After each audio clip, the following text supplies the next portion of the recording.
And we are live. Gentlemen, welcome back to another edition of the Mecca of Banter podcast.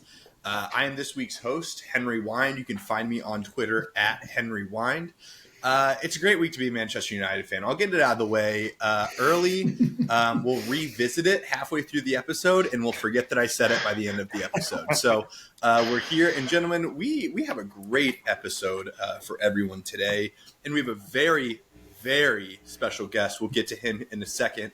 But let's check in with the fellas. Connor Sindobri, how are you doing today, brother? What's going on, fellas? I'm happy to be here, It's been a tough weekend. Both of the teams I support have zero identity and zero style of play. So we're here, though. Bielefeld did tie, so that's another positive result for my direction. Flan, it's good to see you. Good to have you here.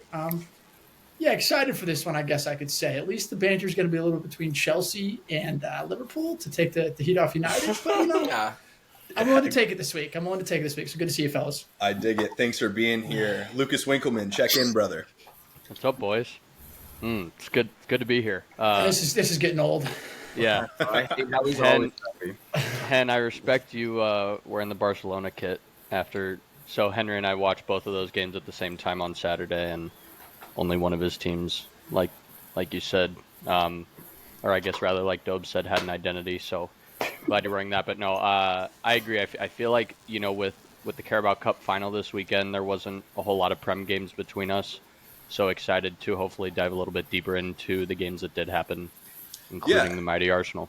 Yeah, inclusive of that, we'll talk about a massive Champions League fixture. Massive. Choosing the opposition of choice of FC Porto. So we'll dig into that. Andy Hoover, check in. These are my favorite episodes when Hoover doesn't have to talk about Spurs, but he just gets to stir the pot. So how are you doing today, man? I'm full of hot takes today, lads. I'm doing good. Happy to be here. Only one of my teams disappointed me this week. The other one didn't even have the chance. I'm happy about it. I got to watch the football matches that mattered this weekend for sure, and I do have some takes, 100%. So looking forward to it. Let's get into it. Excited to have you. Nick Hayflinger on the losing side of the Carabao Cup, but check in first. How we doing? Definitely have had better days, not going to lie about that. But watching Chelsea in a cup final, I didn't think would be that way this year, so that was definitely fun to see. Even if it was on the short end of the stick. But yeah, definitely here for some banter and love to talk about it. I'm happy that Mr. Flan, someone from our group chat, was bold enough to take our offer of joining our podcast after getting into a little bit of an argument. So I'm pumped to have him on. And last but not least, for the first time ever, we have the Liverpool lads, plural. Butchie, you're not alone this week, but we'll start off with you. How are you feeling? Welcome back to the pod, my friend. I'm doing okay, man. Hanging in there. Girls soccer started today, so my season's back on the grind. I'm ready to go back on the field, start coaching. And obviously after seeing Klopp and the boys sing "You'll Never Walk Alone" yesterday after a 1-0 win, it was a fantastic feeling. I'm sure Flans can go on that when we introduce him. But another trophy to Klopp's trophy cabinet. Gag me. Life is good. And last but certainly not least, the man himself, Mr. Flannery. Welcome to the pod, brother. Check in for the people. Tell them who you are and, introduce yourself. Thank y'all for having me. Glad to be here. For those who don't know me, Brian Flannery. They call me Flan the Man, a.k.a. Flans, a.k.a. Flan Bobby. I got a couple names out there. You can find me B-Flans on all socials, though, if you really want to get after me. But, yeah, longtime Liverpool supporter, as in my whole life. It's religion for my family. Sundays are not church. It's the Prem. So whole family is Liverpool supporters. Born and raised, and yesterday coming off a big high, lifting another trophy, all kinds of emotions. Klopp said it was his most meaningful trophy yet, which in a guy who's coached for that many years I think is impressive. So yeah, I'm riding high, man. Monday was easy. Glad to be here. Happy to have you, brother. Well, fellas, if you did or did not know, 2024 is here in full swing, and that means it's time for a New Year's resolution check-in with our friends at Manscaped. And newsflash, it's never too late to level up your grooming game and keep your bush tamed. Manscaped's new Lawnmower 5.0 Ultra is every man's cheat code to look good, feel good, and turn the page on confidence this year. Whether you're going for a trim or that clean-shaven look, this trimmer has you covered. Trusted by over 10 million men worldwide, now is your time to get a grip on your grooming with our exclusive offer. Go to manscaped.com and use code MECCA20, that is MECCA, MECCA 20, for 20% off and free shipping. The ball has dropped, but don't drop the ball on your balls. Gentlemen, every time we get to talk about Manscaped, I'm stoked. So shout out promo. Manscaped. Love it. Yeah, sponsoring the pod this episode. But let's jump into the weekend recap. It's a short one. It's a really short one. As you know, 3 of the teams on this pod didn't play due to the Carabao Cup final. But Connor, we got to start off with Manchester United's loss to Fulham at home. It was a 2-1 loss for the lads. I want to hear your thoughts. What went wrong, and where do you stand now that you've had a couple of days to sink it in? First off, I made it to what's today's date, February 26th in 2024, before being just absolutely pissed off with United. You know, we started off 2024 undefeated. Going into Fulham, obviously the missing of Højlund and Luke Shaw is massive. But at the same time, it's Manchester United at home. Like we're playing at home, and I've said this how many times in a row, I'm going to sound like a broken record, that at the end of the day, the win or loss doesn't necessarily matter to me. It's more so, what does the performance look like? Can we command a game? Can we command the ball? And especially at home. Like, to me, it's one of those things, you go on the road, you play at tough places. You may want to give up a little bit of the ball a little bit of times and play on the counterattack. But to me, this game was, you know, the games that we won beforehand, all the ground that we caught up on top 4 in the 5th place spot that's going to be important, doesn't matter unless you beat Fulham.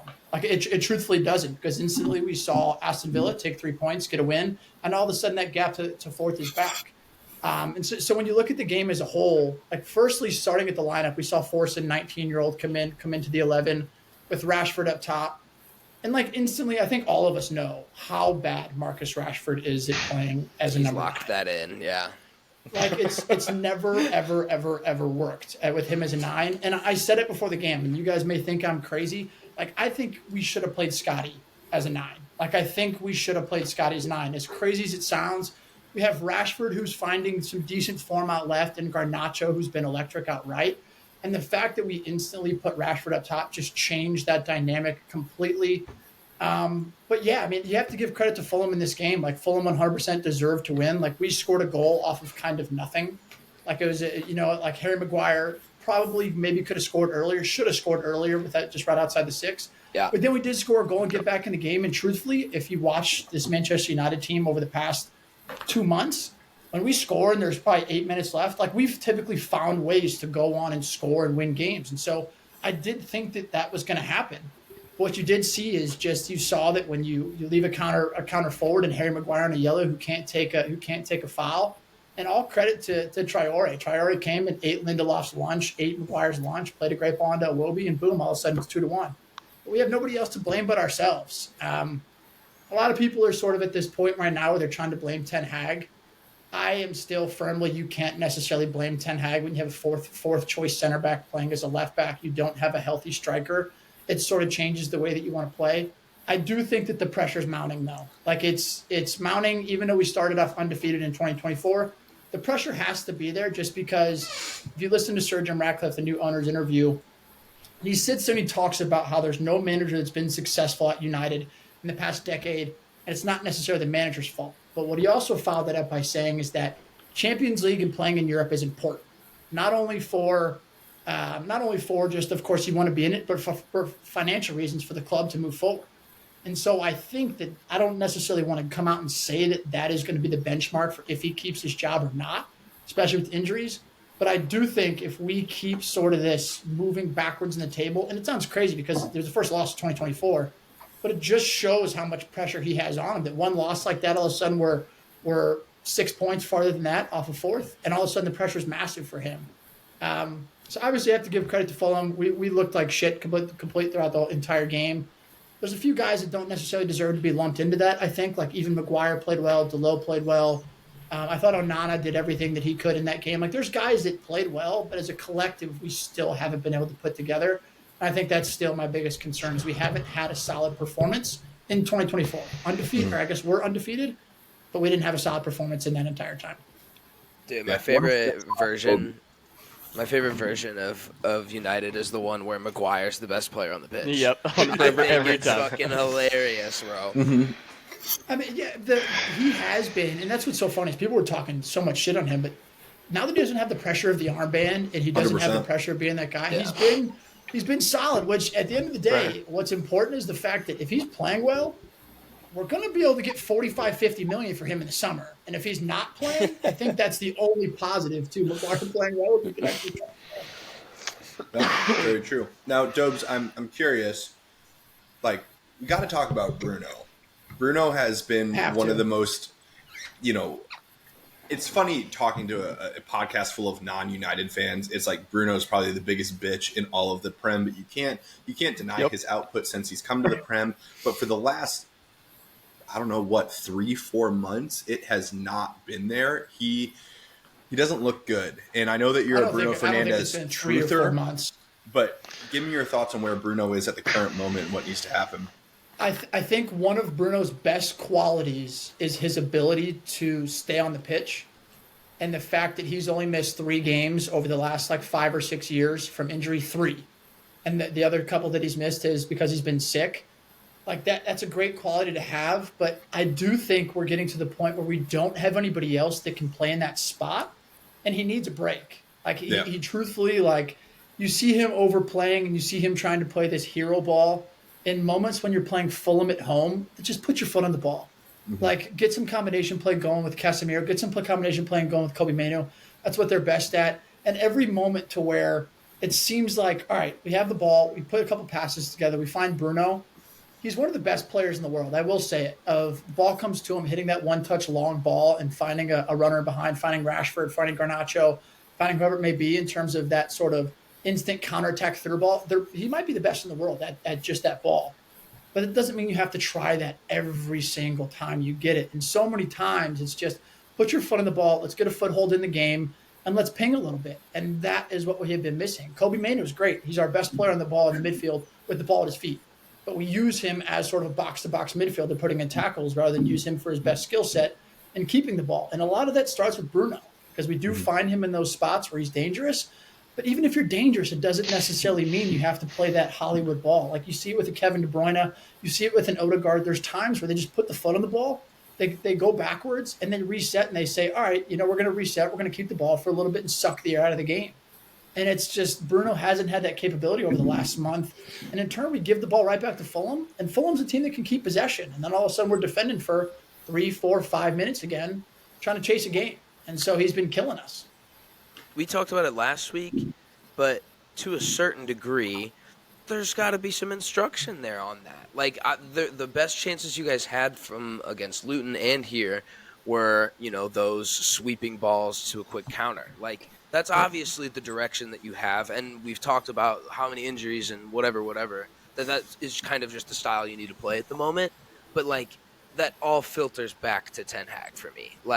It's got to be the mindset that they have. It's got to be, the instructions he's been given to a certain degree, or else there would be some interchange. That it just didn't look like ever. For who? I don't know. But I understand what you're saying. I understand what you're saying. That, yeah. At the 10, though? No, I'm not saying in his position. I'm saying in the game. Rashford can make a couple quick passes and get out on a break. I don't know jack about this forcing cat, but you can do the same with Garnacho. But you know what I mean? There's no sense of slow down. It's pick up and go. Yeah. Yeah. But I'll play a little bit of devil's advocate. You're saying the injuries mean that you got United has to play this way, right? Because I do agree. It seems like United's way of playing right now is sit a little deeper and then play fast on the break through their pace on the wings, which they have a lot of. But I'll point to Liverpool because we had a lot of injuries. And the thing is, like, we don't compromise the ball that we play when we lose certain guys. Like, we just next man up in the position. I get that. Yeah. We play the position. So at what point is it the injuries that is causing United to play this way? And what point is it just Ten Hag just wants to play it this way? I will say I do think it's a combination of the two. Like I will say I think some of this has to fall back on Ten Hag. Like I'm by no means saying that there's no blame to be put on him at all. Because like the moment that you see like forcing, it's like kid's 19. Obviously, we want him to have that like Garnacho type impact, that Mano type impact, instantly come in. But like it wasn't working, and I do think there's some of that where you have to recognize like 10, 15 minutes in the game, we're casual soccer fans. Obviously, we're diehard, but we can sit there and watch that. Like this isn't fucking working, and so why not try to slide Forsen as a false nine, Brewer as a false nine, and switch something up? I do think there is some of that to the ability to like in-game adjust and change things. And yes, I think injuries more so play a way that we or affect the way that we play out of the back and play the way that we like where we set our line and like where we set our press. And I also think that some of this is like you guys have to realize like when you look at Harry Maguire, like not a Ten Hag signing. When you look at like all of these players around the field, they're not Ten Hag signings. He had a window, basically. Yeah. So basically, to me, it's like he's dealing with players that if you look at past managers, like they've been there. Like McTominay is at the club because of Jose Mourinho. Like Jose Mourinho calls him my boy, and he stayed at the club through this. And so I do think part of it is he's trying to, and this is again back on Ten Hag. You have to be able to, like as any good coach, like Butch will sit there and say the way that we played last year. The way that we played last year as a Lafayette team is going to be completely different from the way that we're going to have to play this next year based off the personnel we have. And so I think that's what Ten Hag is struggling with massively is how to get the best out of this group because it hasn't worked. He's made attempts at this counterattacking football and it hasn't worked. And so that's why I think the pressure is as big as it is right now. I mean, there's people calling for his head if we lose to Forest this week, which you can't really blame Ineos if that does happen, which I think is unfortunate because I think a proper window and I think proper players, I think we can play a style that, is a pretty brand of soccer and sort of has that United DNA.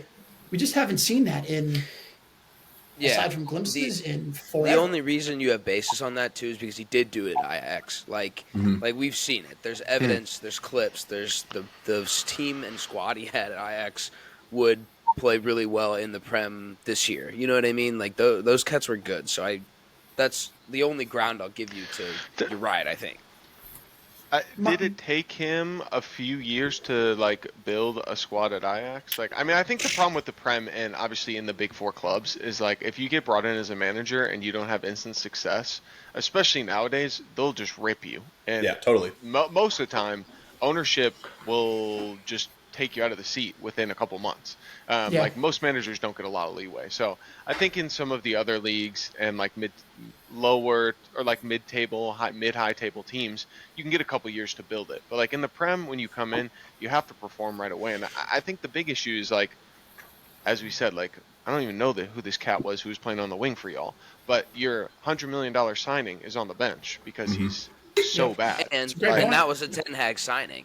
Like, and that's a Ten Hag signing. That's what I'm saying. Which so like he had a window with a budget for $100 million, and went and got a guy that you're going to play a 19-year-old over because he's that bad. Like that, I feel like that type of stuff does not sit well with me as like just a fan who like sees a manager and it's like, okay, he's got to have responsibility for that. Like that is his guy that he brought in, and he was awful. Oh, I agree. I do think part of that though is like the $100 million doesn't happen if Ten Hag cannot be the only person to make decisions. And I think that's what he was last year. And I do think the pressure, where the pressure mounts is because Ineos is coming in with this sort of like fresh regime of like, they want a fresh start and they want a style that they're going to know and understand.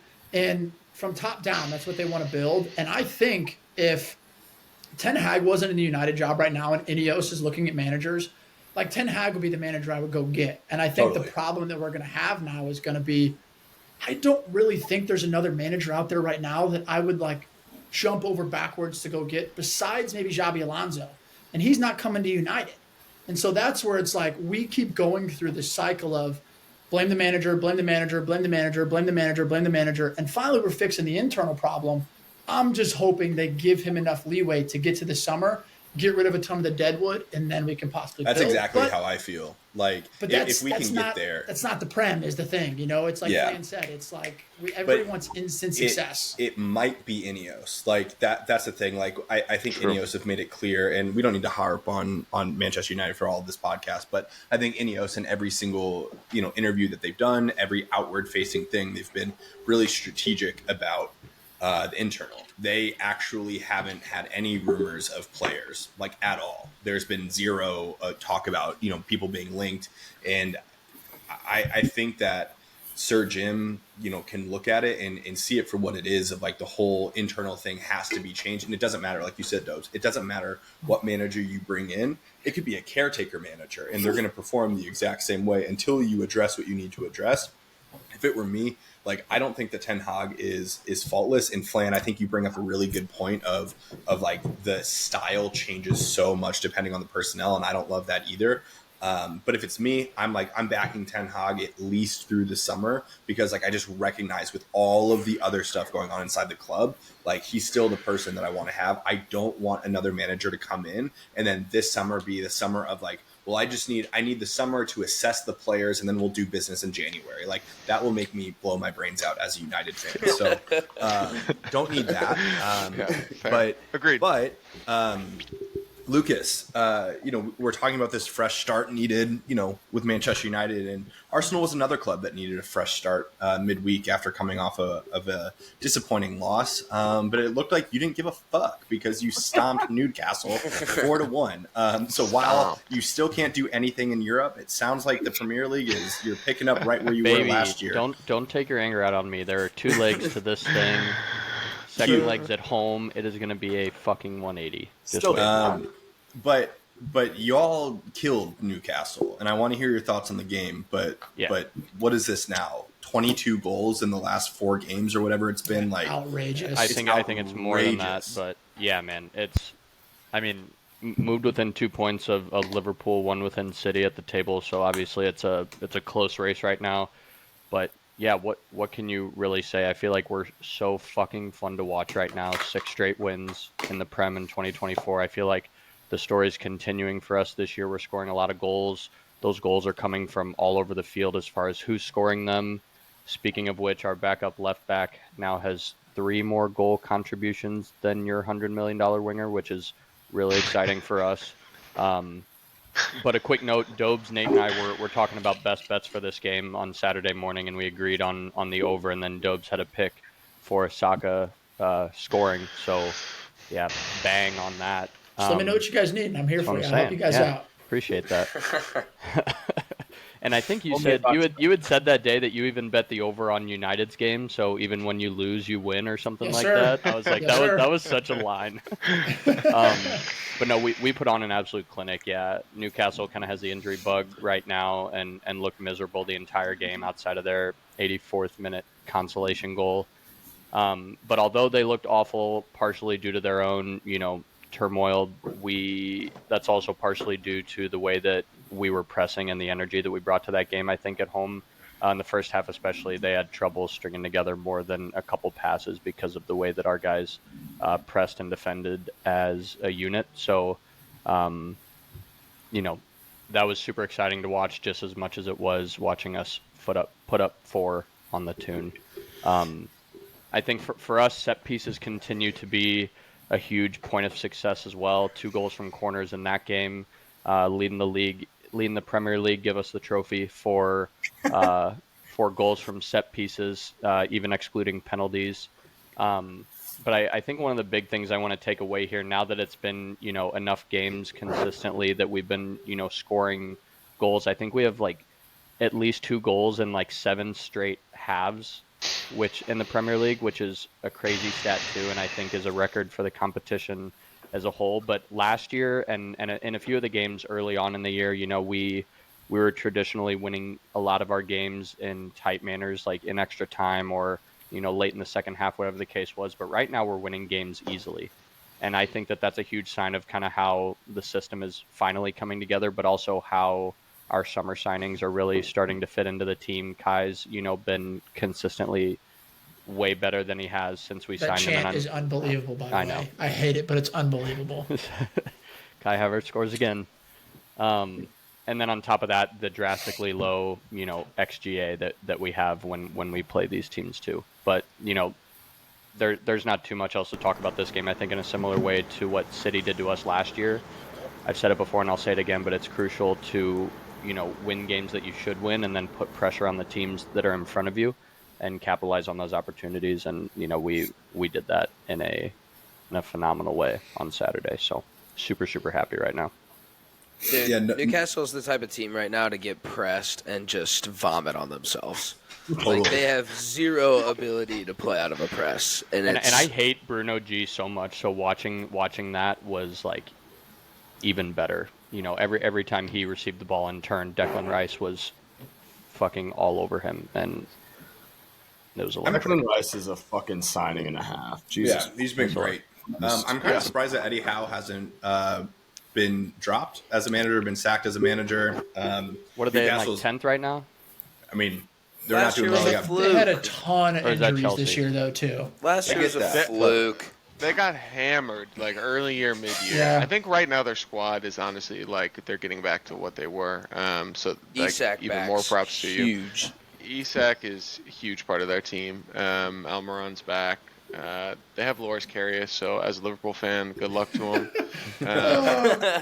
But yeah, I mean, most of their squad's honestly back, but I think they love him in Newcastle. Like, it seems like they back him hard, and like almost felt like extreme sympathy for him when he had those issues early season, mid season with all the injuries. So I hate Newcastle. Fuck Newcastle. Yeah, literally. Like... Yeah, were you happy? I know like lately you're getting tired of the way that we've been playing Dobes, but are you happy that we pounded them?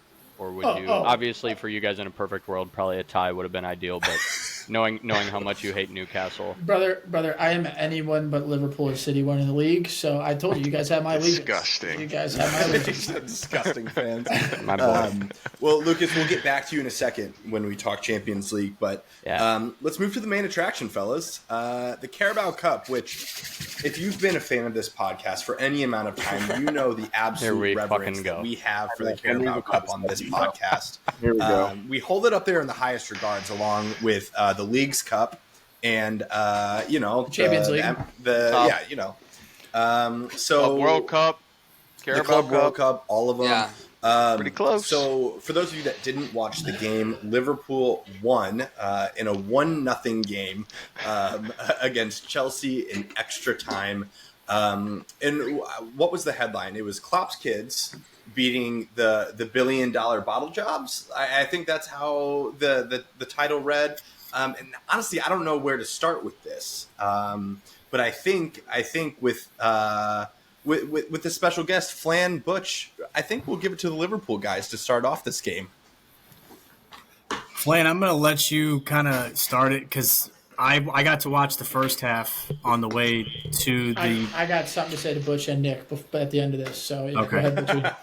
I was just gonna say I'll let our special guest kind of rip it. I watched the whole first half, but then we had to tee off, so I was kind of like in and out of watching the rest. But I was refreshing my fake ass fan. Are you kidding me, bro? Fan. What are we doing? You could give me Augusta National or a Cup final for United, and I'm taking the Cup final 10 times out of 10. Jesus.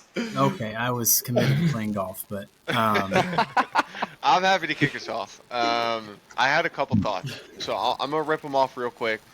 The ones that y'all want to pick at, or hey, I know you're gonna be pissed off at some of them, so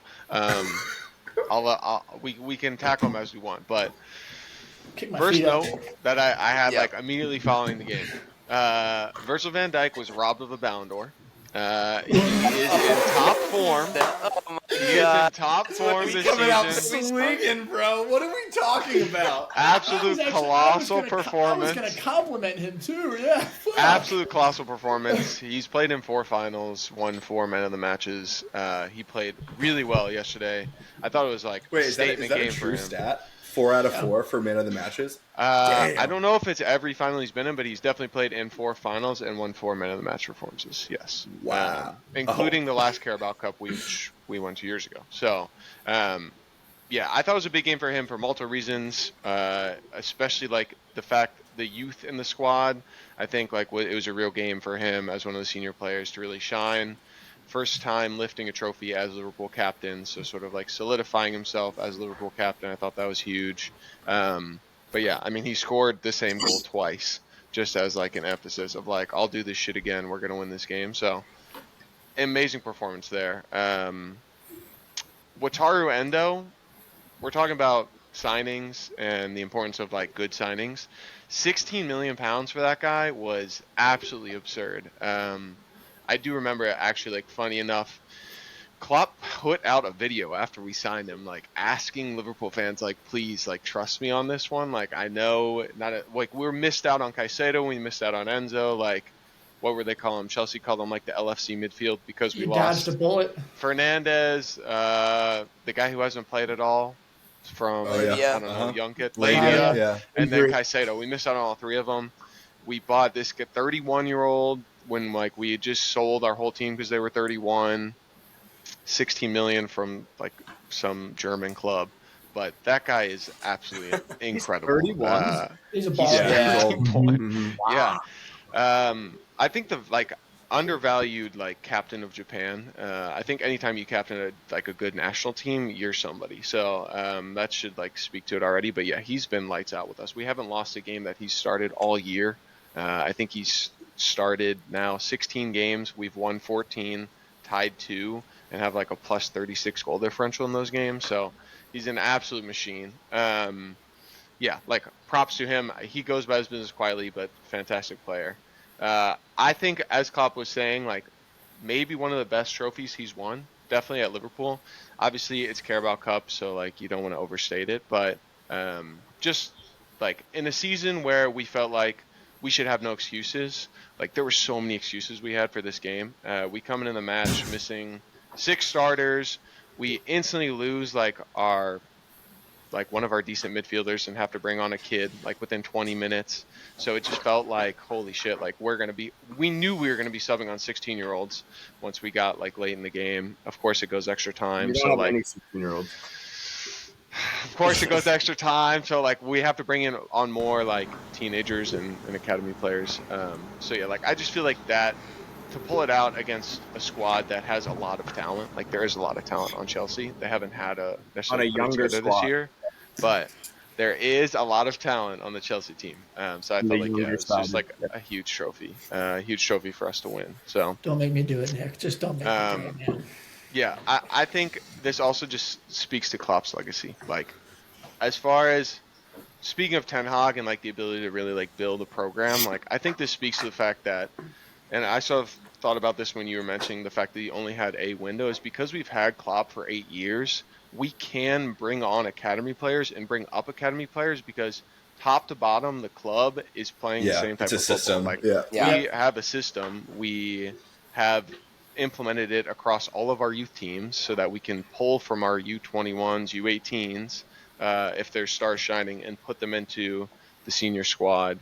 I felt like he made like the right substitutions as he always does. I felt like he made the right tactical changes as he always does.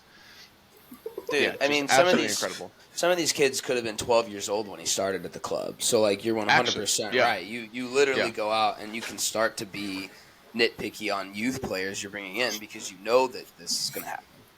Yeah. I also think that something that's cool about the Liverpool academy. So like all of those guys that came on, none of them were like the next big thing. Like we talked about with Forson coming on, and like at United when we've had Manu, we've had Garnacho come through. Even earlier on, you can even go back to like the Januzajs and all those guys that have come through at United. I feel like whenever an academy guy gets into the first team, they have to be the class of '92, and they have to be the guy, and they have to be all this stuff. Where you just saw Liverpool field 6 of them at the same time, and none of them have to be the next Steven Gerrard, but they all are bought into the system. They're all bought into the identity. And so, yeah, just like you said, I think it's such a cool testament to how a club can be run when you trust a manager to do it. So, God, I want to know what it's like, dude. I just want to know. God, we're gonna fucking lose them. Do you think that should have been a red card for Gravenberch's injury? To be honest, no, because I don't think it was like really an intentional challenge. I think that is a big part of the rule. It's like the intent. Like, what is the intent? Was he going in like trying to make a really hard challenge? No, I do think he was going in trying to make a challenge. I think it's a yellow card without a doubt. Like on the pitch, I think it's at least a foul. But I feel like the referee honestly kind of butchered that game, both sides. Like, I just feel like he kind of lost the plot a little bit. Like, was just missing things. I mean, it was boiling up between Chilwell and like Bradley in like the 12th minute. He had no handle on it. So yeah, I feel like they just sort of missed that one. So like, I didn't expect VAR to come back and red card it, to be honest. Like, it felt like more like they were running next to each other and he stomped on him, unfortunately, like as he was sort of pulling out of the challenge. Less so of like a slide tackle. So I don't hate it, but not to call it a foul or a yellow, though, is pretty wild to me. Yeah, pretty egregious in my opinion. Yeah, like that part of it was like. I don't mind no red, especially in a final too. Like, I think that, like, we say this, I do think finals should be refereed a little bit different than your average game, but the fact that there was nothing there was just insane. It's insane. Yeah, I think you're right to call out Van Dijk also for a colossal performance. But two people that I want to call out on your end, Luis Diaz played a great game. He was so dangerous. Surprised he didn't bag one, honestly. I mean, he was everywhere for the whole game. He was everywhere. Yeah. And I thought your keeper was just great. I thought he was really good, made some huge saves, was commanding of the box, and obviously, you always feel more secure with Allison in net, but man, he's a good player. That was great. 100% agree. I think Huivian he was our man of the match. Club gave it to him. I think rightfully so. He's once again like academy kid, been in the program for a little while. We always let him play the smaller cups until the finals, so he's always like training and like ready for the best. But he had an absolute performance. Like, he usually plays well, but that was an Allison at his prime level performance. Like, stopping some of those chances that Chelsea had, I thought was really incredible. Couple of those goals, Cole Palmer should have had one for sure. Without a doubt, I think Gallagher should have had one, probably two. But yeah, like, not necessarily all their fault, just good saves. Like, really, really, really stellar performance. Kept us in that game when we maybe didn't deserve it. Like, there were at times we were definitely getting played off the pitch and we looked like we were not in the game, but I think the opposite kind of happened for Chelsea once we hit the extra time periods, which was interesting. Yeah, totally. Nikki, thoughts? Yeah, to be fair, before we go into bantering and me responding to some of Flan's takes and some of the banter that's been going on in the Mecca, I do want to have my own banter on Chelsea before I defend them. I want to diet myself first. Yeah, Poach shit the this bed. was probably the biggest game of our season. Just because, one, I didn't realize, well, I did realize, but maybe not a lot of people realize that the winner of this game makes the Conference League. And I know for Liverpool, that's probably not that big of a deal. But for us, that money-wise is a huge deal for us playing in Europe. So going into this game, I think it was definitely at a higher scale for us, and something I looked at as a must win. And I think the fact that you brought up Van Dijk and the experience that he has, and the person that we look to or we have on our side is Sterling. So that was where we're at. Sterling is pretty much the only reason I thought he should have been on the pitch was for his experience, because similar to your team, he is with a bunch of youngsters and academy players. You guys just know our academy players' names because they've been playing for us for the entire season, because we've had 10 plus injuries every month this year. We've only had 5 players not injured. So the reason why you know their names is because they're having to play. That's with that. I will say Sterling should have had 2 goals, 3 goals. Jackson should have had 2 goals. and Gallagher should have had 3 goals, and it could have been a lot different game, and it's embarrassing that they didn't put away those chances. But I also completely agree with Flan. Endo is a signing and a half. He played incredible and bossed around our midfield. I thought Caicedo kind of built into the game, and I also think Poach didn't make the right subs towards the end. I think your teenagers were able to come on and kind of have an impact because our team was dead exhausted and we weren't making the right subs. I think we obviously had teenagers and academy boys as well who were on the bench, but they didn't get in. So I don't want to breeze over that comment too fast. What academy guys are in your team that have been playing so much that we know their names? Just curious. Gallagher is an academy. He's an England international. He's not an academy guy. Hey. Okay, there's a difference between a guy who came from your academy and like built up into his senior career, and a guy who you pulled from the academy last week because you needed him today. Colwell, Chilwell, they're all academy players. Colwell was rumored to be a $100 million signing earlier in the season. Gilchrist, yes, I'll give you Gilchrist. Gilchrist, okay. Definitely Did he play? is an academy guy. The academy boys, all of them. Okay. They've just been playing for our side more recently because we've needed them. Because Did Gilchrist play? You silly Did boy. Gilchrist play? No, I he don't didn't think so. play. I don't think he got in. His name. Okay. I'm not giving you Gallagher. That's absurd. That's insane. I'm not giving you I'm not giving you Colwell either. What do you mean? Those are both Chelsea academy players. Hey, Nick. These guys have international caps. They have international caps. They have experience. They've played in the Prem. played Like in all of World these Cups. guys, every guy you brought on in that game or played in that game has played 10 plus, probably like definitely 10 plus Premier League games. Hey, Nick. They're still young. Yes. Bro. Yeah, they're young, but Younger they're than your seasoned. team. Bro, we brought on Them this. because they beat better. Hold on a second. We brought on this chap, and he looks like little Jimmy in my first hour. James McConnell. See anything he's showing. Bro, he's center midfield. Look how young he looks. Like he's 12. James McConnell definitely has less than 90 minutes of playtime total in his career in the Premier League. Jaden Dan's second injuries all year. Jaden Dan's second ever senior game was the Carabao Cup for Liverpool. These guys are actual like kids Academy who don't players. play for us. Actual academy players. Like To sure, me- your team age is lower, but as I just shocked No, you your with, Endo's starting 31. That starting lineup- jacks our average up a ton. Virgil van Dijk 31. Jacks our age up And a at ton. the end of the game, we still had a younger age. So start of the match and in the match, we had a Yes, younger. I'm telling age you. and experience are two different things. Age is and experience are extremely different things here. Like Agreed. as far as your team's experience, you brought on Mikhail Mudryk, who was like a 100 star million. signing, $100 million, supposed to be great. We're bringing on Jaden Dans. Have you ever heard his name? No. Has he ever played for Liverpool? Yes, once before he got 10 minutes in the previous Premier League game. That's his only senior experience. Like those subs are very different. That guy with the headband, who is not that good but has a lot of hype around him. That guy's played a lot of Premier League games. Like that guy has Premier League experience. He has senior team experience. He's been with the senior team all year. Because That's a very different sub than McConnell. Bro, to me, this game, it comes down to age aside.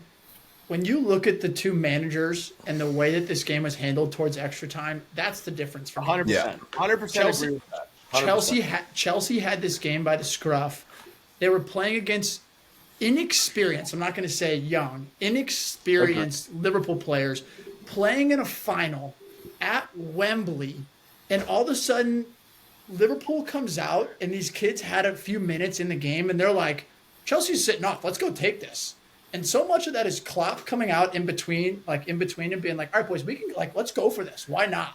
And as you're sitting here describing, this game could have meant everything for Chelsea. Everything. Conference League, final, you name it. And then Poach comes out after the game and said, oh, we were tired playing for pens. Like that to me is just like, obviously I've firsthand seen the mentality issue. Like that to me is the difference in the game. It's Klopp being able to inspire players and Poach not having a clue what to do in that moment. Like to me, that's the difference in the game because Chelsea for 90 minutes, like we said, probably should have won, regardless of experience, regardless of age, regardless of everything. They probably should have won. Then the moment gets down to the nitty gritty, like it looked like the Chelsea players were shitting themselves in extra time. getting the game taken to them by teenagers. And to me, that's the difference in the game.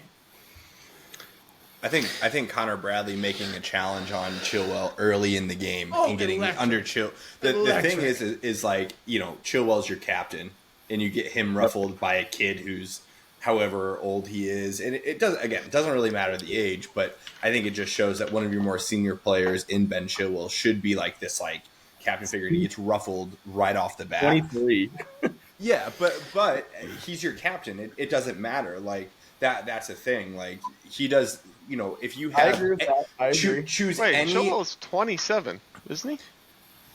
Butch, can you confirm the date? Yes, 27. But like one of your your young guys, you know, just for example, one of your young guys does that to Van Dijk. Van Dijk is probably hitting him with like a too small and like whatever. You're comparing them to Van Dijk. By no means, like, what are we on about? Van Dijk is a experience, like we just talked about, 4 years in the 4 finals, all that shit. We have Raheem Sterling to look at for that. Like, I forgot that we were comparing him to what should have been Ballon d'Or winner Van Dijk. Jesus Christ, Flan. Yes, thank you. Fuck me. Rob. No, I just Rob. want to have one more statement. I understand the price tag, and Dobes, you're going to probably hate this stat that I'm bringing up now. But at the start of this game, starting lineups comparing price tags, we were only, I say only, and you guys are going to laugh, but $80 million more. If you compare the expenses of both starting lineups, you're Brother. I knew Dobes was kidding. If you're a Chelsea fan, if you're a fan of any I'm team, not happy. any team I'm not in happy, here, Dobes. any team in here, and you could handpick players that would be out for Liverpool before you play in a final, the only person missing is probably Van Dijk that you could say is that you want out. Everybody else was missing. Every single other player was missing. Slow was like solid. Everybody was missing. Yeah. Like, to me, that it doesn't matter. Like, if I could handpick a Liverpool team to play against, I'm playing that Liverpool team on Sunday. That's it. Bottom line. Maybe Van Dijk I'd wish was out too, but besides that, like, you can't ask for much more in a final. Yeah.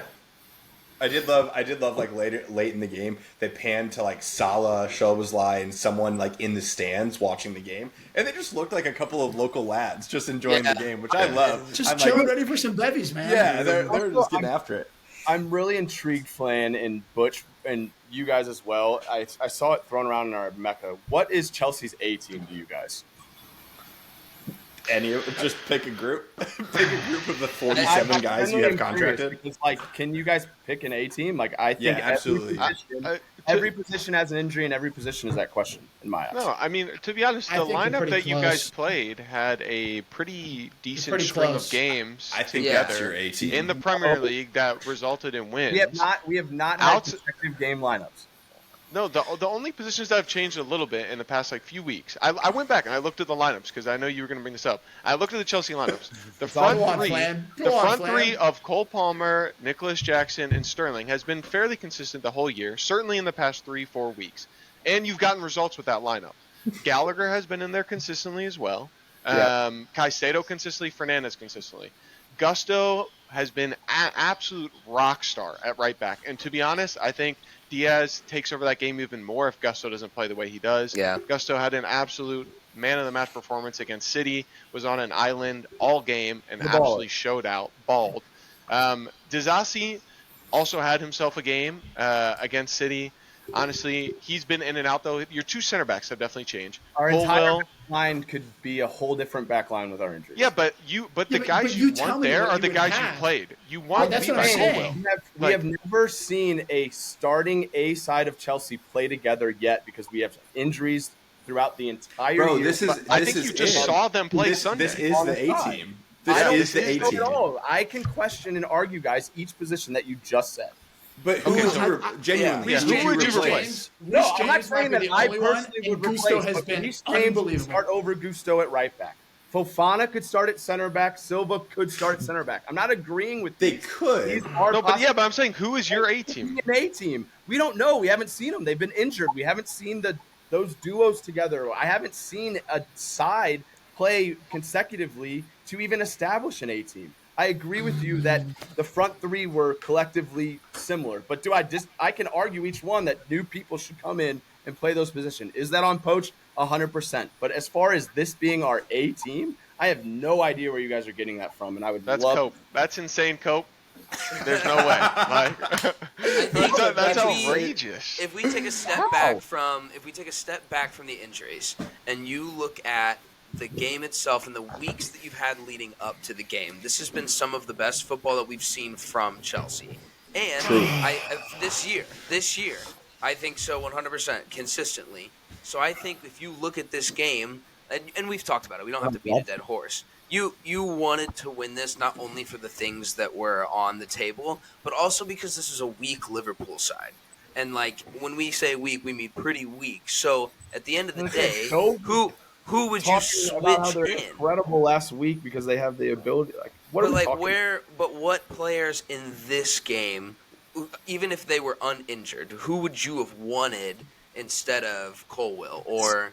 See, that's where it's hard because I haven't seen some of these guys play yet. But off the bat, like a Reece James input in this game, huge. Lavia, we haven't even seen him play since the 1 second he played. I agree with you. There's a lot of like. You put in Lavia over Gallagher, Caicedo, or Fernandes to start this game. Maybe Gallagher. Gallagher's had to play in that role all year because we haven't had someone else switch there. I thought Gallagher played well. Gallagher was one of your better players. I thought he played well. It's been good for you weeks in, weeks out. Just said. Well, Butch, you've been pretty silent during this, but do you have any thoughts on this game or what this potential trophy means to Klopp's legacy that I want to throw up about, or how are you feeling? I mean, Flan, you hit it. You hit all the big points, man. The only thing I want to add is that I think Alexis McAllister is a fucking baller. True. Yeah. Like he played very well. You know, Nick keeps saying like this guy's a big signing. Like I think Alexis is a phenomenal signing and great piece of business, and he's been really consistent for us, especially with a few guys banged up. You know, Thiago again hasn't played in forever, right? Who? So you're relying on Who? Yeah, exactly, right? I mean, you kind of forget he's even around, you know. But McAllister's fantastic, and then the only other thing I want to say is I think Connor Bradley's going to be a future star. He's going to be. I think you guys play better with him. He's going to be a star. Nick said that. I'll give you credit. He's hit that drum. Yeah. I could see Bradley playing right back for us in the future, and we move Trent to the mid. Yeah, without a doubt. I mean, the goalpost moving is crazy, man. The goalpost moving here is insane. Bradley, I'm mind blown. I also think, you know, I don't know if a lot of people noticed, but like Bradley 20 minutes in got moved to center mid. Like he played a cup final at a position he's never played on the biggest stage, and he played a great game. So shows to his talent and versatility. So I'm excited to see his like stardom in the future. I think he's going to be phenomenal. But that's the only thing I wanted to add. Flan's our guest, and he hit everything on the head, man. I want to make one more note. First being, I think it was towards extra time. It was definitely late in the game. But Wembley is a 50-50 split stadium for the final. When the LA started raining down like from the Liverpool end and absolutely just filled the stadium, it like gave it like an Anfield-esque feel. I really felt like that. Like the fans could see that everyone's legs were shot. You know, like they're playing 140 minutes of football. And yeah, like I felt like that pushed the team on, honestly. So like just a shout out and a testament to like the Liverpool faithful. Was Klopp's announcement all marketing to make everything that much fucking litter? I don't know. I would love if he Wolf of Wall Streeted it at the end of the year. I think if we win more trophies, without a doubt, I think he does. But we're still like actively, the club is making moves on Xabi Alonso. That has become abundantly clear, and expecting Klopp to leave. And I think he will probably honor it. But I am also, just as far as Klopp's legacy, like, just so glad that we got a trophy, because now they already announced it, but we'll do an like open bus tour at the end of the season as like a Klopp send off. You going? If the Carabao is all we have with us, a little bit of a yikes, but regardless, I think that's a successful season. I think he deserves the send off. So I'm happy for him. Very happy. Yeah, when he came out in the post match and said that it was like the hardest trophy or the most meaningful trophy, I was like, ugh, gag me. That on the documentary is going to make all these Liverpool with the moms kids, though, cry, you get it. and I'm like with the kids, it makes Yeah, sense. the circumstantial situation for sure. I don't give a fuck, bro. You're telling me that when they won the Prem after not winning it for years and years and years, that this Carabao Cup is more important? I think because the Prem was an empty stadium, actually a little bit. Maybe. Like I do think that took away a little bit from the Prem winning. I think if the Prem winning had been like Anfield in full voice, like nothing's beating that, right? Like the 30-year drought ended, no chance. Totally. Do I think this is more significant than Champions League? No, but maybe is it like? I think as a feel-good trophy, maybe. Yeah. Instant nostalgia. Yeah. If we're talking about former things that shouldn't have happened. That Champions League's up in the air. If Musa Sissoko doesn't get a wrongly called handball. I knew this was coming. This makes three pods in a row that Hoover's brought this up. 3 pods in a row. Tottenham doesn't even play this weekend and somehow still get ball. Henry said gag me earlier. I just want to Champions League is a great segue to Lucas. That was fun. Suffered a loss, 1-0 loss against Porto, and again, you would have handpicked. 100%. We would handpick anyone in this round, and it's that was a good Porto. video, Nikki. I'm gonna handpick him in the second round too. Yeah, sure. The result was disappointing, but not awful for me. I definitely think we went into it with an attitude that it was going to be a lot easier than it was. Probably a game that in last year we would have gone into going against a Bournemouth or a Luton or whatever the case might be. It was honestly super boring to watch. It was. The momentum was set in a really weird direction when Rice got that yellow card like just over a minute into the game, but 2 total shots on goals between both teams. The first time we've been held to 0 shots on goal in a minute. It was weird. Yeah, we lined up the same way we had the last few games. I like that you said 2 total shots on goal from between both the teams. And then that you had 0.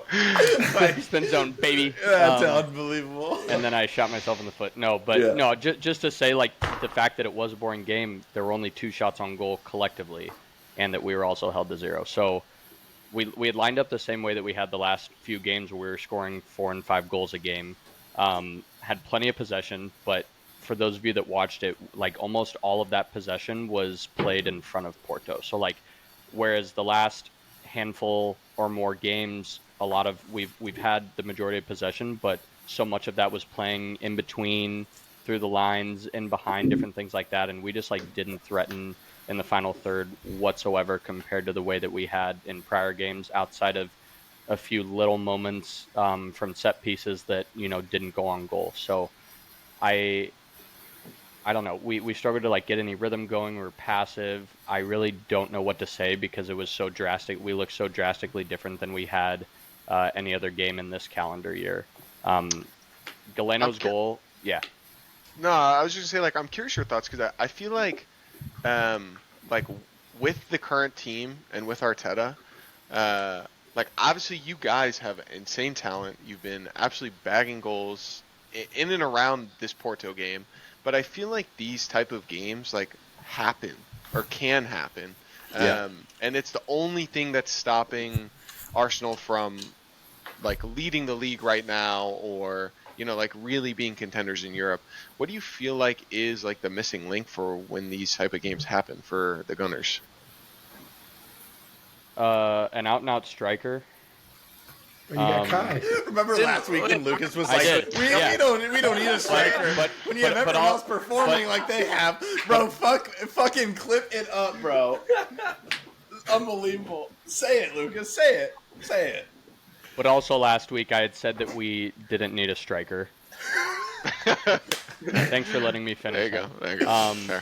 So I said that last week, but I had also said that there's going to be a point where this whole, not even a roller coaster, but this whole upward trend like comes to a stop, and then we're going to need to look for one. And like this is an example of that. Granted, we like came back from that with what we did to Newcastle at the weekend, but I think that like that is an example of a moment where if one of the other several players that have been scoring multiple goals throughout the Prem season can't do anything, this is one of those instances where we need an out-and-out striker that we can play the ball with the ball in and is going to jump over everybody, or that we can play to their feet and they can turn and put something on net. But we just had no rhythm. And I think that they defended our set pieces really well. Pepe had his back line locked the fuck down. They were playing a high line and doing it really, really well. So I think that defensively, shouts to Porto, because they played us really well. They knew what our strengths were and outplayed us, and they probably should have had another goal in the first half. Galeno, missed that one wide. But then he came back in extra time in the second half, and it was an insane finish from outside the box. I do think Raya wasn't in his best position for that, but it was an insane goal either way. But that's why there's two legs, like I said earlier. Yeah, true. I genuinely believe this one's going to be a complete 180, and Henry, you can clip the fuck out of that. I'm really looking forward to it. We've played Porto in the Champions League 6 times, and we've never lost or drawn at home. So the trend is pointing in the right direction. Curious your thoughts, and this is kind of talking about the 9. Obviously, you guys play Sheffield and Brentford before you go back to Porto, but kind of like Flan said, these tournaments are one game. It's one game. You put out your 11 and get a result. Right now, is Havertz that 9, or who are you? Who in your opinion are you playing there? Because obviously you saw him at the weekend, but I do think it's that one game. You need somebody like that to score. Who are you going to play there? Yeah, man, it depends on what Arteta does to adjust the strategy and how Porto defended us. Because, in most situations right now I'd probably want Trossard there as from the guys that are healthy, but I also love so much the energy that he brings off the bench when he comes on in the 60th minute or a little after. Yeah, dude, when he's a sub, I think he's one of the best subs in the Premier League to come off the bench for any team. So it's tough because, he just does a lot of things differently than Kai does, and a lot of things better. But also, if the strategy is to whip more balls in, Kai seems to always be at the back post, always making back post runs. So I don't know. I don't have an answer. That's why I'm not the manager. But I think it depends on what they work on over the next couple weeks ahead of this game, and how they want to try and combat how so tired of talking about them. How Porto is playing defensively. Right, I hear Liverpool. Flan said, we're so fucking bad. So Virgil van Dijk. Old. Lucas, what do you have? Is it next week, or is it 2 weeks from now that you all play again? That's such a good question. They play I think Wednesday, Saturday, then next week, I think is what it is. Okay. Dude, this game is it was the definition of why did we get rid of away goals. 100%. Just put something on the table for them to be able to score, bro. And it's not like you guys didn't have a plan. It was just that no one really was wanting to give up any positions to try and go get one. I don't think I truthfully, kill me now. I don't think you guys don't go through. I think you go through. I would be shocked if that actually happened at the Emirates. But I think you come back to the Emirates with a 1-1, and it's a cakewalk. You can sleepwalk that thing. So I hated that, and it's been very evident in all of the Champions League games, not just this one.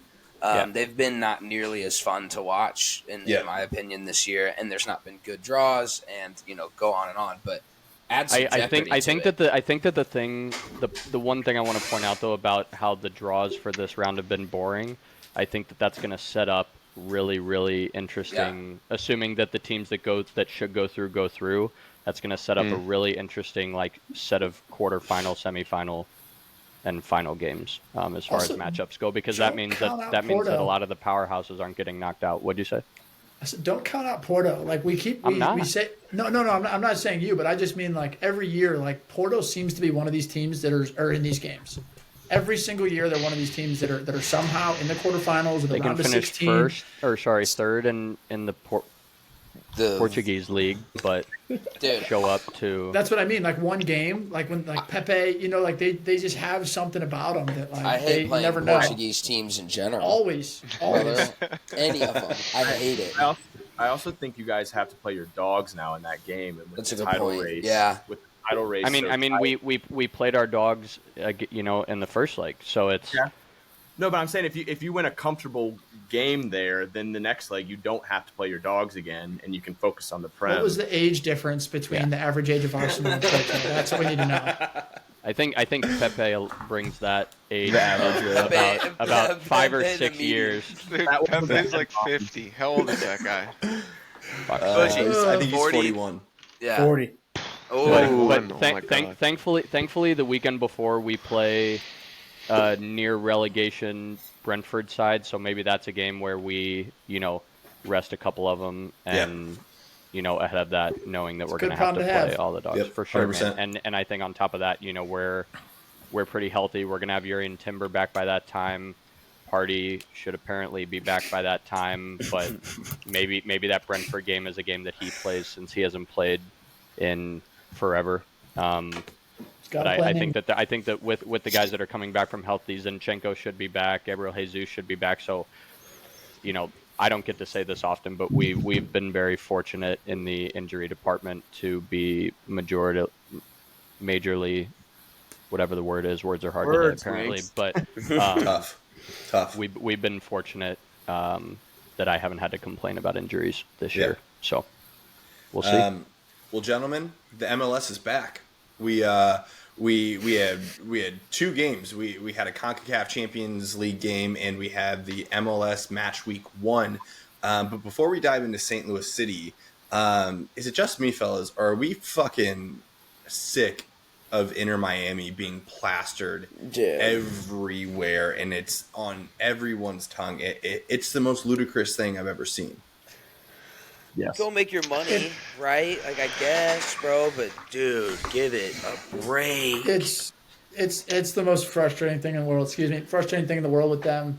One, like I watched an entire game, watching an Alessio concert in the middle of an MLS game, and not only that, but it's like you watch Inter Miami, and I mean this like nicely, they are terrible. Like they are terrible, and the fact that it's like.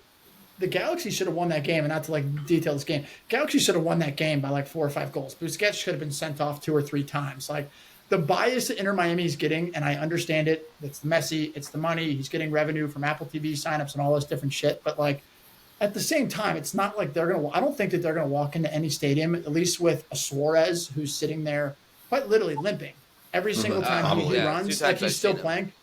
But he has a limp, and he can't press. He can't do anything. You got Campana on the bench. It's like, and Busquets does what he does on the ball, but he's a liability in defense. It's just like, obviously I love Messi, and he had that moment of magic where him and Jordi Alba were like fantastic. But the dick riding has got to stop. Like not just for Messi, but Inter Miami as a whole, because they're truthfully they're not good. Like from the games I've watched, even preseason, they have not played good soccer at all, not a single time. Flan, before you go, I just want to say, can we get a round of applause for Dobes, the MLS fan? Like, Dobes, look at you, bro. Okay.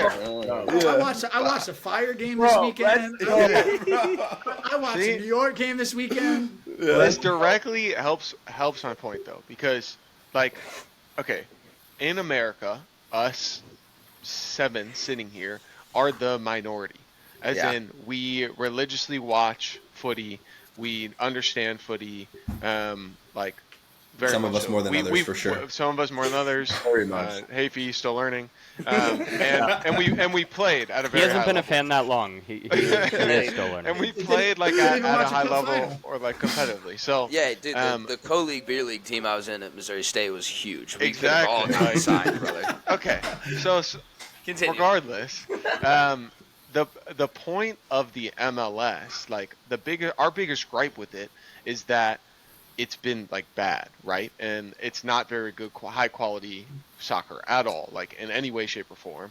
And so I think their biggest struggle has been finding talent, like being able to attract talent basically to the league, because it's not getting a ton of viewership because historically it's not been that good. So I think the Miami situation is sort of necessary. So for us, it's annoying because, right, like the footy is terrible. We see like Wash Suarez, we see Busquets absolutely not in his prime. Messi can still play like incredibly well and still is like obviously probably 8-time Ballon d'Or winner or whatever for a reason. But I think it has to happen because for the MLS to draw more eyes, like they have to make these signings because there's a lot of people that would not watch if it wasn't for these people being in the league. And that starts at least the first phase, which is getting viewership numbers up, which then gets sponsors more interested, which then brings money to the game, which then hopefully has a cascading effect, bringing more talent to the league. So while I feel like it's like definitely, I mean, I shit you not, I'm in Africa and I'm seeing people wearing Miami FC. Yeah, that's insane. Like literally in Tanzania, people have like kits on from my, and I was like, this is outrageous. But the reach is broad. And so like bringing those eyes and that amount of eyes to the MLS, I do think is a good thing in the end and hopefully results in like more money in the league and then better, I will say, talent. If St. Louis didn't have a team, the only MLS game I would ever watch would be Inter Miami. Yeah, that's true. I guess that is the double edge. Like if St. Louis didn't have a team, I would I only just watch want the announcers to stop talking about it during other games. Like I just want it to be like, you know, we're obviously watching Miami and LA Galaxy, and you have Ricky Poach or whatever the fuck his name is. Such balled, a by the way. He But the whole game is just like, here's Ricky Poach against his former Barcelona teammates, and it's like, shut up, dude. Shut up. Here's my issue, and Flan's right on every point he made. The biggest problem to me is that I don't trust the MLS to actually spend the money in the way that it should be spent to actually grow the league. I think the owners they've got Garber's nuts just in a vice grip, and I don't think they had a meeting about this yesterday. They had a meeting about expanding roster rules or whatever, which if that was what happened, then great. But I have a hard time thinking that was actually the case because there apparently was no progress on that over the summer, even though Miami's stacking together Barcelona in their old age. The Ross, all that stuff drives me up a wall. Alesso's booking fee was 6 figures. That's public record. You can go look what it costs to book Alesso for something, and we can't pay the refs. We literally can't pay the shitty refs that we had last year that we all hated so much, and now we're watching guys from USL and Costa Rica come up here and try and ref the professional game. So that's my biggest gripe. I'm glad it's happening, but it's the trickle down is not going the places that I thought we all thought it was gonna head. That's the kicker. Yeah, grow the game is not necessarily happening. That's for sure. Grow the league, yeah. Whoa. Yeah. Dude, well, there's definitely still a huge gap. I mean, even like this weekend, ESPN broadcast has the rights to the Carabao Cup, right? First of all, that desk could not be worse. Like, yes, by far, 100%. like mute during halftime, during extra time. Craig Burnley's like my arch enemy. I hate him so much. I hate Shaka Hislop too, bro. But like, so I feel like that's the big gap though. Is like they just like the leadership behind soccer in the United States still has a huge gap. Like I hope it's people more like us or ex-players who feel like they have a better understanding of the game. But like I'm watching the broadcast, watching Virgil van Dijk give like a post-game interview, and they just chopped it and started running ads. And I'm just like what's the point of having the broadcast? What's the point of it? Like there's definitely still a huge gap at the top level, without a doubt. Yeah, you got Taylor Twellman saying players to watch, Lionel Messi. Oh, you don't think TT, bro? hey, thanks, man. Everything ever? We're gonna forget to watch him, bro. Yeah. Gentlemen, we came off of a week with St. Louis City having 2 games, a win and a tie. So starting off with the 2-1 win over Houston at home at City Park in the CONCACAF Champions League, and then we finished the week with a 1-1 tie at City Park against Real Salt Lake. With 2 big matches coming up this next week, what were your thoughts on what you saw over the first 180 minutes of St. Louis City this week? Sure, I'll go. It's like watching Man United, and I mean that in the worst way possible. But there's so many similarities to where I know we talked about a little bit about the Houston game earlier and just the lack of identity, but the finishing did end up there and we did score goals. More so moving to the game this weekend, like it was almost even worse in my opinion. Like, yes, it took one moment of magic from Big Sam, but we saw our stars not really be stars. And even like we talked about the ability to put your foot on the ball and control a little bit of the game. We don't have a single player on our team, at least this past weekend, that even attempted that. Like Lewin played a great ball over the top. And last year, when this team was humming and we were at our best, everything was running through him. He was finding the ball. He was playing to feet, a little bit of 1-2 touch. And yes, then he did sort of have those balls behind that were that made things happen. But from back to front, like there were some good performances. Nilsson was good. Yarrow was good. Of course, Tottenham was good again. But other than that, there wasn't too many bright spots. And I'm extremely concerned going into Houston again. One, because injuries, but two, even if you want to call pressing our style of play, so to speak, or counter pressing or G-gen pressing, whatever you want to say, we're not really even seeing that work successful. So going into Houston, I'm extremely concerned. There's not been a lot of gigging in the press. Yeah. Yeah. Yeah, definitely not. And I think that lack of identity is certainly there. It's early, it's 180 minutes in, but we just can't really see anything happening. Our team looks allergic to possessing the ball. Tim Parker was our most composed player last game, and he only lasted 30 minutes because of the he only lasted 30 minutes because of the injury. But I just get really nervous. Like our midfield is really absent in the game. It looks like every time they get the ball, they want to release it as quickly as possible, and they also don't care where it goes. It could go to our team or it could not, and they just don't really care. I think you guys mentioned it on the Mecca Moments when you guys did the recap of the Houston game, but I think the fact that we're so narrow and we have a lineup that invites us to play so narrow literally only fits us when we're pressing defensively, because we're able to congest the middle of the field.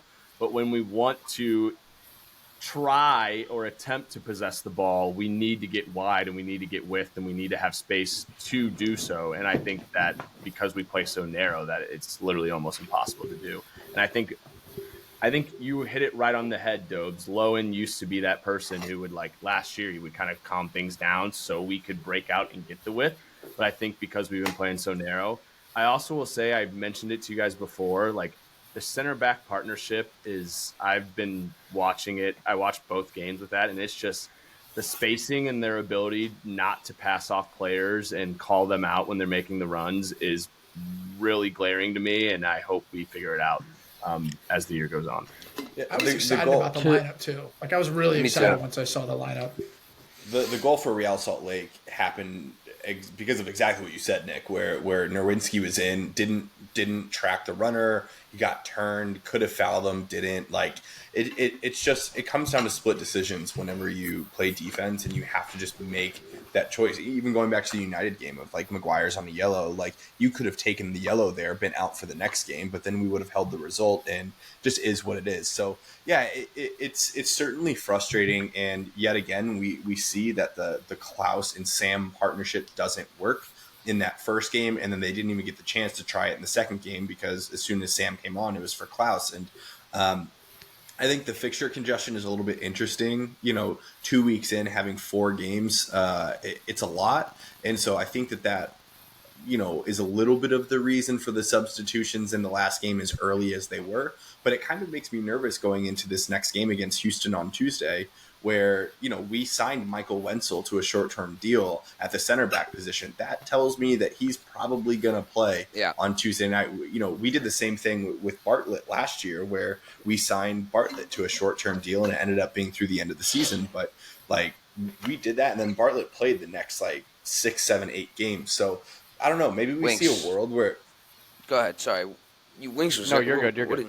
You're good. I was just going to play devil's advocate for a super quick second. I agree with everything you guys said, but because we got scored on first, I was only able to watch the second half, but I was interested to see how this team would respond when getting scored on first and being down. And so I will say, one good thing was that, we scored within 5 minutes of being scored on. Granted, that was true. Due partially to Sam's moment of magic, but Lewin assisted it, and we didn't sit back and continue to play that we had based off listening to you guys and watching highlights based on how we did the first half. So one bright spot, we didn't sit back on our heels after getting scored on, and I was happy to see that.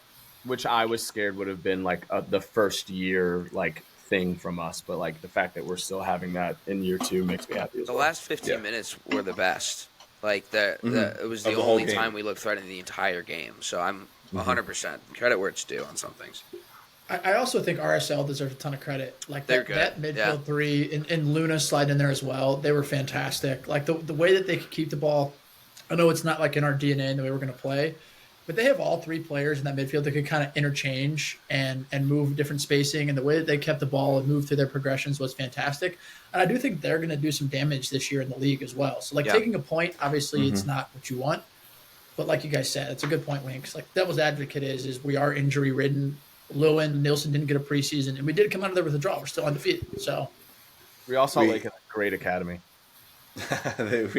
we came to the point where now a tie feels like a loss, which is high praise for a second year team, but we definitely want to see better results going into this next phase of games. I'm not even going to pretend I know what the next, if we move past this round of the CONCACAF Champions League, if we beat Houston and we go on, I have no idea what the schedule is going to be, but it is going to be something to watch, of playing a midweek game, playing a weekend game, and trying to fit that all in with an MLS schedule, and we're not normally used to that. So I don't know. Does anyone want to give an early shout for prediction on Houston?